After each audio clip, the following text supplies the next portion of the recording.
Hammaga xayrli kun o'rtoqlar. Ertalabdan qo'sha yangiliklarni aytishim kerak sizlarga. MMA bo'yicha janglarim aniq. Uni sanasini aytishim mumkin emas, lekin yana bitta yangilik, boks bo'yicha ham ikkinchi jangimni o'tkazadigan bo'ldim. To'g'ri, boks tushdi, bilmayman. Yo'nalishim boks emas. Qo'lda unaqa zo'r urisha olmasman, lekin u narsa O'zbekistonda bo'lsa-chi.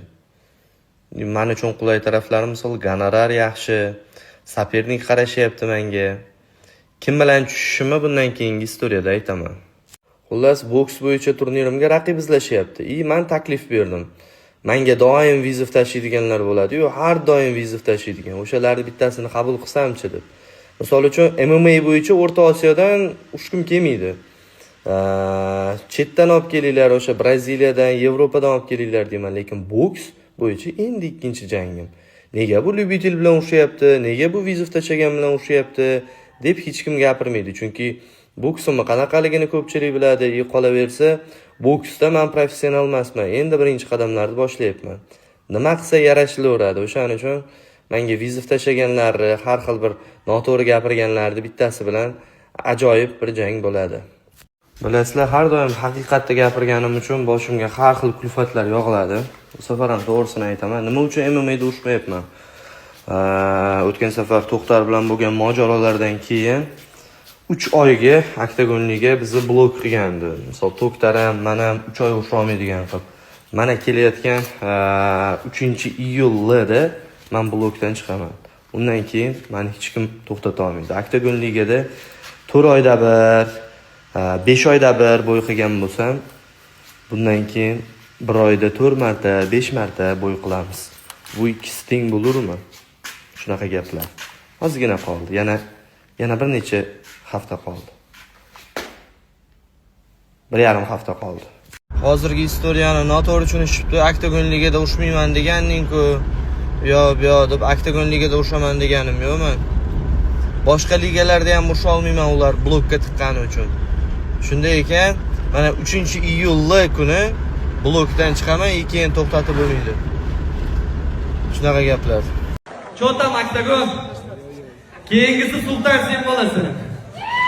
Hamma hozir Oktagon haqida nima der ekan, nima yomon gapirar ekan. Oktagon haqida hech narsa demayman. Ular sabab bugun meni tanib turibsizlar. Oktagonga kattakon rahmat. Lekin adolat bo'lmagan joydan shunchaki ketdim. Mendan keyin bunaqa prosmotrlar bo'lmaydi degandimi? Men o'zimga xohlagan paytim Oktagon yasab olishim mumkin, lekin sizlar o'zingizlarga Odilxon yasab ololmaysiz.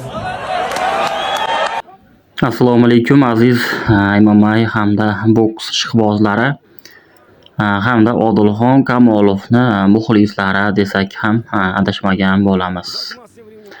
Mana o'zingiz ko'rishingiz mumkin, Odilxon ilk debyut jangi, ya'ni boks bo'yicha. Bilasiz, Odilxonning bazasi MMA, ya'ni MMAda o'sha shug'ullanib, o'sha MMA bo'yicha jang olib borgan va Oktagon Ligani, o'sha Oktagon Liga bo'lishida, ya'ni Qozog'istonni Oktagon Ligasini Oktagon Liga bo'lishida va bir qancha o'sha ko'rishlar soni bo'yicha ham Oktagon Ligadagi janglarda Odilxonning janglari yuqori ko'rishlar soniga ega bo'lgan. Xo'sh, aziz do'stlar, mana o'zingiz ko'rishingiz mumkin, Odilxon stoykada ham qaysidir ma'noda yaxshi darajada jang qilayotganligini. Xo'sh, mana Qozog'istonlik raqibi Odilxonga kuchli zarbalar bermoqda, lekin bilasiz, Odilxon bu zarbalarni MMAda ham ko'targan va boksda ham ko'tarmoqda. Ilk debyut jangiga bo'lishiga qaramasdan Odilxon albatta ko'rib turibsiz, yaxshigina jang olib bormoqda. Va uni raqibi ham balki qaysidir ma'noda o'sha birinchi ilk raundlardayoq ozgina bo'lsa-da Odilxondan ustunligi bilinib qolmoqda. Jangni ko'ramiz. Xo'sh, aziz do'stlar, bilasiz, Odilxon bilan o'sha To'xtar o'rtasidagi ba'zi tortishuvlar sababli Odilxon Kamolovni o'sha Oktagon Ligasi 3 oyga bloklagan. Ya'ni bloklagan deganda o'sha bloklash sababi o'sha boshqa ligalarda ham jang qila olmaydi, ya'ni qora ro'yxatga kiritgan, ya'ni 3 oy. 3 oydan keyin albatta ochiladi bu ro'yxat. Mana ko'rishingiz mumkin. Odilxon hamda o'sha raqibini qaysidir ma'noda hujumlari yaxshigina. Xo'sh, Odilxon Kamolov shu ilk raundda bilmadim, qaysidir ma'noda raqibiga yutqazyapti deb o'ylayman. Raqibi o'sha manimcha boks bazasi bo'lganligi uchun ham o'sha payt poylab va ehtiyotkorona jang olib bormoqda. Odilxon esa xuddi o'sha o'zini juda ham erkin tutib, o'sha kuchli zarbalarni o'tkazib yuborayotgan bo'lsa ham, o'sha o'z kuchida qolmoqda, ya'ni o'zini yo'qotib qo'ymayapti. Xo'sh, aziz do'stlar, kommentariyada o'z fikrimizni yozib qoldiramiz. Ushbu jangda albatta Odilxon g'alaba qozonadi deb o'ylaymiz. Xo'sh, birinchi raund tugadi. Ilk raundga qaraganda ushbu ilk raundda fikrimcha o'sha Odilxonda raqibi ustunlik qildi deb o'ylayman. Xo'sh, Odilxon Oktagon ligaga qaytadimi? O'sha 3 oylik tanaffusdan so'ng balki o'sha blok, ya'ni qora ro'yxatdan chiqqandan keyin albatta o'z faoliyatiga, ya'ni MMA'ga qaytar. Balkim agar ushbu jangda yutadigan bo'lsa, ya'ni boksda, balkim boks yo'nalishini tanlashi ham mumkin. Albatta birinchi debyut jangi uchun yomon emas. Xo'sh, ikkinchi raund boshlandi. Kuzatamiz. Ilk raunddayoq Odilxon o'z raqibiga zarbalar ulashmoqda va uni javoban raqibi ham unga o'z javobini qaytarmoqda. Xo'sh, Odilxon bu holatdan chiqib ketish kerak. Xo'sh, kuchli zarbalarni o'tkazib yubormoqda Odilxon. Ko'rishingiz mumkin. Voy. Raqibi ham anchagina o'sha boksdan xabari bor va bazasi albatta boks. Odilxonda esa MMA bazasi bo'lganligi uchun ham kuchli zarbalarni o'tkazib yubormoqda. Albatta Odilxon ehtiyot bo'lishi kerak. Chunki ikkinchi raundda ham o'zi raqibini qaysidir ma'noda ustunligi bo'lmoqda. Odilxon ehtiyot bo'lamiz. Bu kuchli zarbalar ehtiyot bo'lishi kerakki, nokaut yoki knockdown holatiga ham olib kelishi mumkin. Nima bo'lganda ham ilk debyut jangi bo'lganligi uchun bilinib turibdi, ya'ni Odilxonda ushbu jangda ilk debyut jangi bo'lganligi uchun ozgina oqsoqlishlar bor, ya'ni kamchiliklar bor. Lekin yomon emas. Mana raqibi tomonidan yana kuchli zarbalar berilmoqda va Odilxon klich holatida. Xo'sh, aziz do'stlar, kuzatamiz. Albatta Odilxonga biz ushbu boksdagi faoliyatida ham albatta zafarlar tilab qolamiz hamda balki ajab emas, keyinchalik professional darajada ushbu boks bilan shug'ullansa. Xo'sh, aziz do'stlar, nima deb o'ylaysiz? MMA'da osonmi yoki boksda? Albatta ikkalasida ham qaysidir ma'noda harakatlar bo'ladi. Keyin MMA'da ozgina bo'lsa ham tanaffuslar bo'ladi, qaysidir ma'noda o'sha kurashga kelgan holatda. Lekin boksda esa bilasiz, faqat qo'l jangi, ya'ni qo'l ishlatilganligi sababli charchab qolish ehtimoli juda ham katta. Xo'sh, ko'ramiz. Albatta jang hozircha yomon emas. Odilxon negadir raqibi zarba berayotganda ochilib qolyapti, ya'ni himoyani unutib qo'ymoqda. Lekin ko'rishingiz mumkin, charchamayapti. Xo'p. Odilxon yana zarbalar bermoqda, raqibi ham unga javoban zarbalar bermoqda va yana klich holat. Xo'sh, ikkinchi raund tugadi. Nima deb o'ylaysiz? Ikkinchi raundda kim g'alaba qozondi? Albatta kommentariyada o'z izohlaringizni yozib qoldiring. Aziz do'stlar, ushbu jang professional tarzda o'tkazilayotganligi yo'q. Ya'ni bu debyut jangi bo'lganligi uchun, ya'ni ilk Odilxon uchun jang bo'lganligi uchun noprofessional desa ham bo'ladi, ya'ni debyut jang bo'lganligi uchun. Ko'ramiz va 3-raund. Xo'sh, raqibi oldinga intilmoqda va Odilxonga zarbalar bermoqda, kuchli zarbalar. Aytib o'tish joizki, tan olish kerak, ushbu jangda Odilxonda raqibi juda ham kuchli zarba sohibi ekanligini ko'rishingiz mumkin. Xo'sh, Odilxon ehtiyot bo'lishi kerak va himoyani ham unutib qo'ymasligi kerak, chunki charchoq holatida o'sha qabul qilinayotgan zarbalar juda ham kuchli bo'ladi. Va ehtiyot bo'lamiz. Odilxon ham zarbalar bermoqda. Albatta, yana klich holati.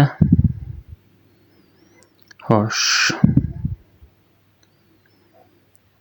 Tan olish kerak, ilk debyut jang bo'lishiga qaramasdan Odilxon yomon emas.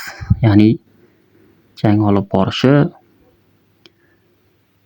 yaxshigina jang olib bormoqda. Ko'ramiz, kuzatamiz. Odilxon ozgina bo'lsa ham himoyani unutib qo'ymoqda. Himoyaga ham urg'u berish kerak. Va yana raqibi tomonidan kuchli zarbalar. E'tibor qilayotgan bo'lsangiz, Odilxonda unaqa charchoq bilmayapti, lekin raqibi charchaganga o'xshab turibdi. Albatta, bu o'zimning shaxsiy fikrim.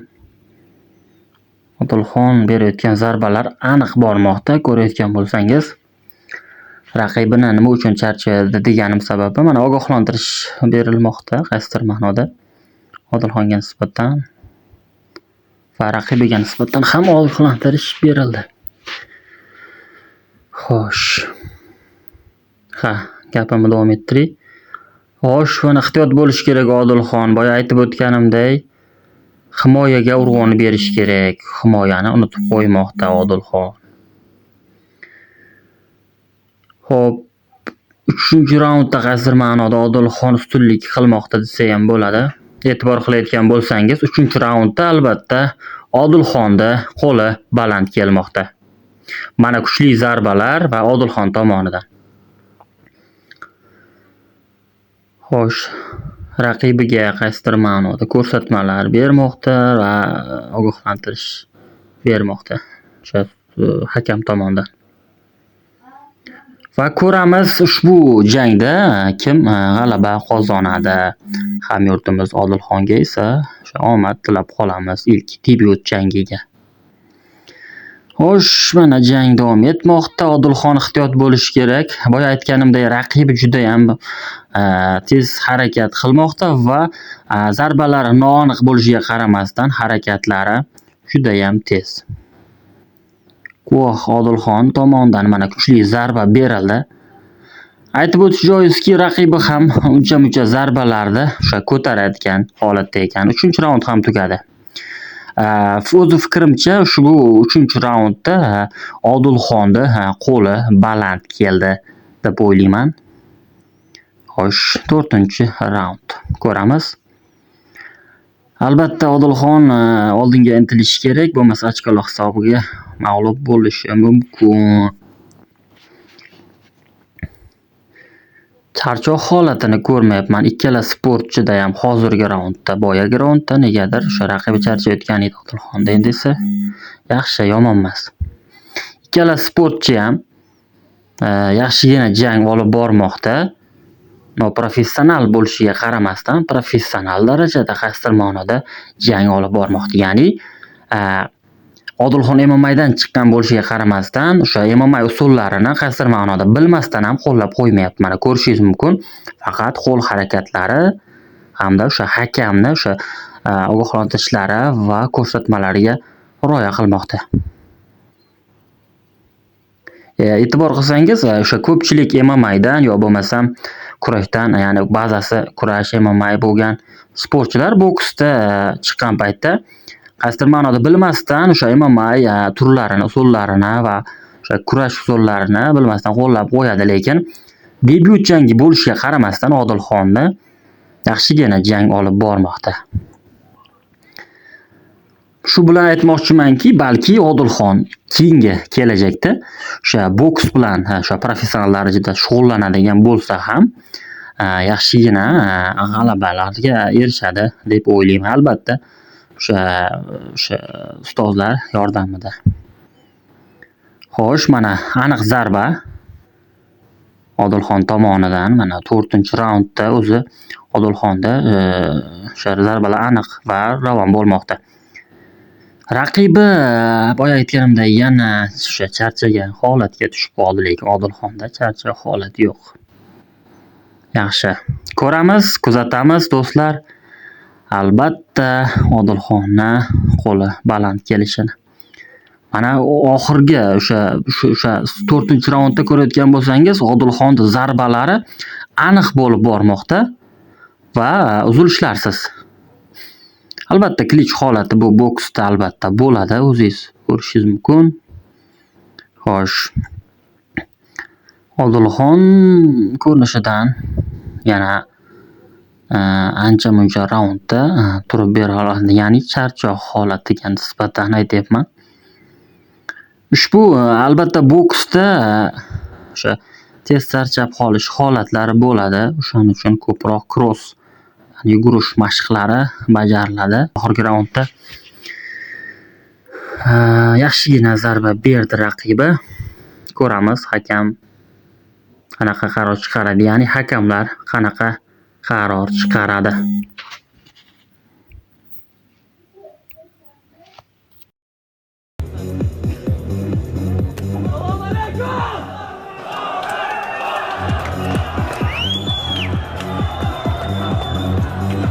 Итак, друзья, у нас есть победители в этом бою единогласным решением судей.